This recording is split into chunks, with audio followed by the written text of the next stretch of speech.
మన ప్రభువును రక్షకుడైన యెహోషువ మెస్సీయ నామంలో మీ అందరికీ నా వందనాలు శుభాలు తెలియజేసుకుంటూ ఈ దినము మీకు మీ కుటుంబ సభ్యులకు నూతన సంవత్సర శుభాకాంక్షలు తెలియజేస్తున్నాను.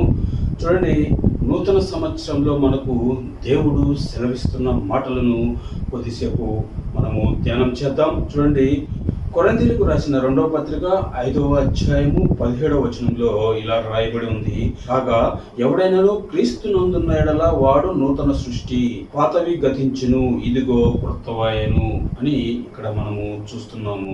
రోమీయులకు రాసిన పత్రిక 12వ అధ్యాయం 2వ వచనంలో ఇలా రాయబడి ఉంది, మీరు లోక మర్యాదను అనుసరింపక ఉత్తమమును అనుకూలమును సంపూర్ణమునై ఉన్న దేవుని చిత్తమేదో పరీక్షించి తెలుసుకున్నట్లు మీ మనస్సు మారి నూతన మొగుట వలన రూపాంతరం పొందుడి అని ఇక్కడ దేవుడు తెలియజేస్తున్నాడు. మనము క్రీస్తునందున్న ఎడల నూతన సృష్టి ఎలా అవుతాము అంటే, దేవుని చిత్తమేదో పరీక్షించి తెలుసుకున్నట్లు మన మనసులను నూతన పరచుట వలన రూపాంతరము పొందుతాము అని ఇక్కడ దేవుడు సెలవిస్తున్నాడు. కాబట్టి మనము లోక మర్యాదను అనుసరింపక మనము క్రీస్తు చిత్తమేదో అంటే దేవుని చిత్తమేదో మనము తెలుసుకొని ఆ విధంగా మనము ముందుకు కొనసాగినట్లయితే నూతన సృష్టి, నూతన జన్మ మన జీవితాలలో జరగాలి. ఈ లోక మర్యాదగా మనం చూసినట్లయితే సంవత్సరం వెంబడే సంవత్సరము గతించిపోతూ ఉంటుంది, కొత్త సంవత్సరము వస్తూ ఉంటుంది. ఇది లోక సంబంధమైన నూతన సంవత్సరము.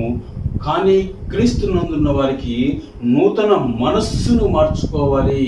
ఏ రోజుకు ఆ రోజు నూతనంగా మనము మార్చుకోవాలి. చూడండి, దేవుని చిత్తమేదో పరీక్షించి తెలుసుకున్నట్లు మీ మనస్సు మారి నూతన మొగట వలన ఏ రోజుకి ఆ రోజు మనము మన మనస్సును నూతన పరుచుకుంటూ మన బలహీనతల నుండి మనల్ని మనము నూతన పరుచుకుంటూ దేవుని చిత్తాన్ని నెరవేర్చే మార్గంలో మనము ప్రయాణిస్తూ మనలో మాలిన్యం అనేది లేకుండా చేసుకుంటూ దేవుని చిత్తాన్ని నెరవేరుస్తూ ముందుకు మన జీవితాన్ని కొనసాగించాలి. ఈ జీవిత కాలము అంటే మనము ఈ భూమి మీద నివసించినంత కాలము మన మనస్సును ప్రతిరోజు కూడా నూతన పరుస్తూ ముందుకు సాగాలి అని దేవుడు ఈ సమయంలో మనకు తెలియజేస్తున్నాడు. మరొకసారి behold your Bible Hebrew updates అనే మన యూట్యూబ్ ఛానల్ తరపున మీకు, మీ కుటుంబ సభ్యులకు అందరికీ కూడా నూతన సంవత్సర శుభాకాంక్షలు తెలియజేస్తూ గాడ్ బ్లెస్ యూ ఆల్.